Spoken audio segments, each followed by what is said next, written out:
Welcome back to my channel. Today we're going to be learning about fractions. What are they and how do we create equivalent fractions? Remember that equivalent means equal to. And so we are going to look at a fraction and then create two more fractions that are equal to that. And we're going to use bar models. Hi, I'm the Math Marvel Mentor and I have been working in the public school system for over 18 years.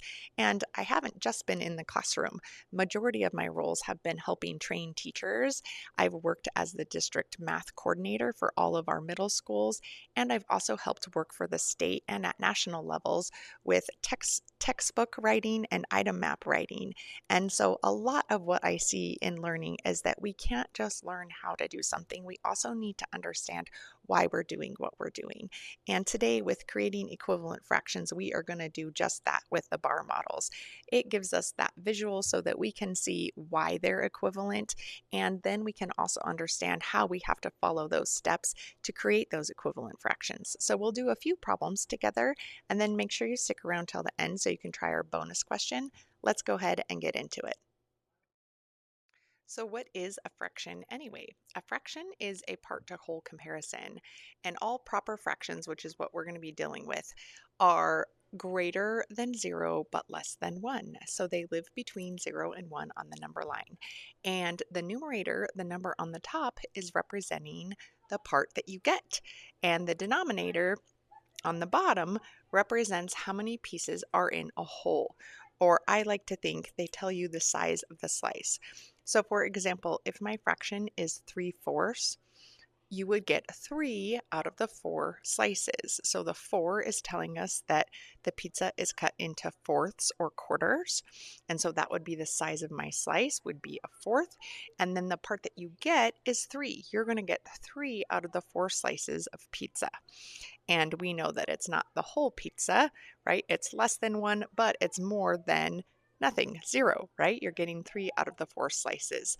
So now let's go ahead and look at equivalent fractions. All right, we are going to create equivalent fractions and we're going to use the images to create 2 more additional equivalent fractions with the one that we're provided. So you can see here we're starting with 2/3, and remember that the numerator, the number on the top, the 2 is telling you the part that you get, and then the 3 tells you how many pieces are in the whole amount.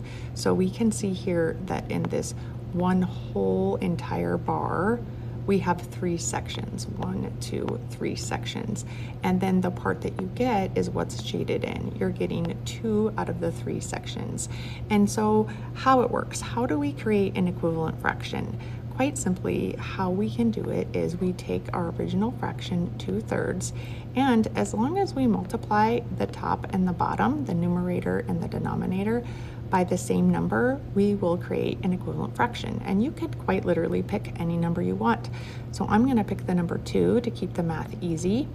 And 2 times 2 gives me 4. Remember that when we multiply fractions, you do top times top, bottom times bottom. And then I'm going to do 3 times 2 gives me 6. And so 4/6 would be equivalent to 2/3. So how it works is as long as you multiply the top and the bottom by the same number, you create an equivalent fraction. Now, why it works, the reason why that works is because 2 divided by 2 equals 1, and anything times 1 equals itself.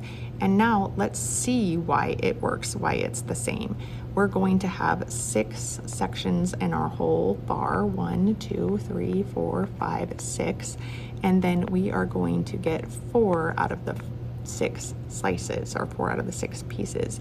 And now we can see here that what we have shaded in is the same amount. The 2/3, the slice is bigger, a third is bigger than a sixth, but we're still getting the same amount. Okay, so we're going to do the last one. We're making 3 equivalent fractions. So now 2/3, I'm going to multiply the top and bottom by the same number, and this time I'm going to pick the number 3. So I do top times top, and I get 2 times 3 is 6, and I do bottom times bottom, 3 times 3 is 9, and so my new equivalent fraction is 6/9.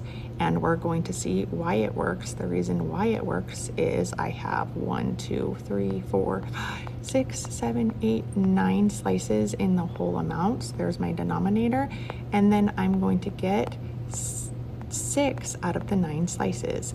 And again, we see here that we have the same amount shaded in all 3 bars, which is why they are equivalent. So our final answer is that 2/3 is equivalent to 4/6, which is also equivalent to 6/9. So you try it. We're going to go ahead and do number 2 here, 1/4. So you can see that the 1/4 is already shaded in for you.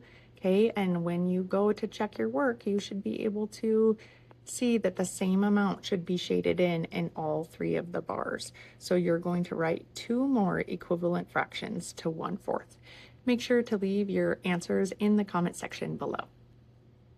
So today we looked at fractions. What are they? They are part to whole comparison, and the part is the numerator. It's the number of slices or the piece that you get, and then the denominator tells you how many slices are in the whole pie or the whole cake. And we know that when we create equivalent fractions, we're not changing the amount of pie or cake or pizza that you get. It's just the size of the slice that changes and the number of slices that you get.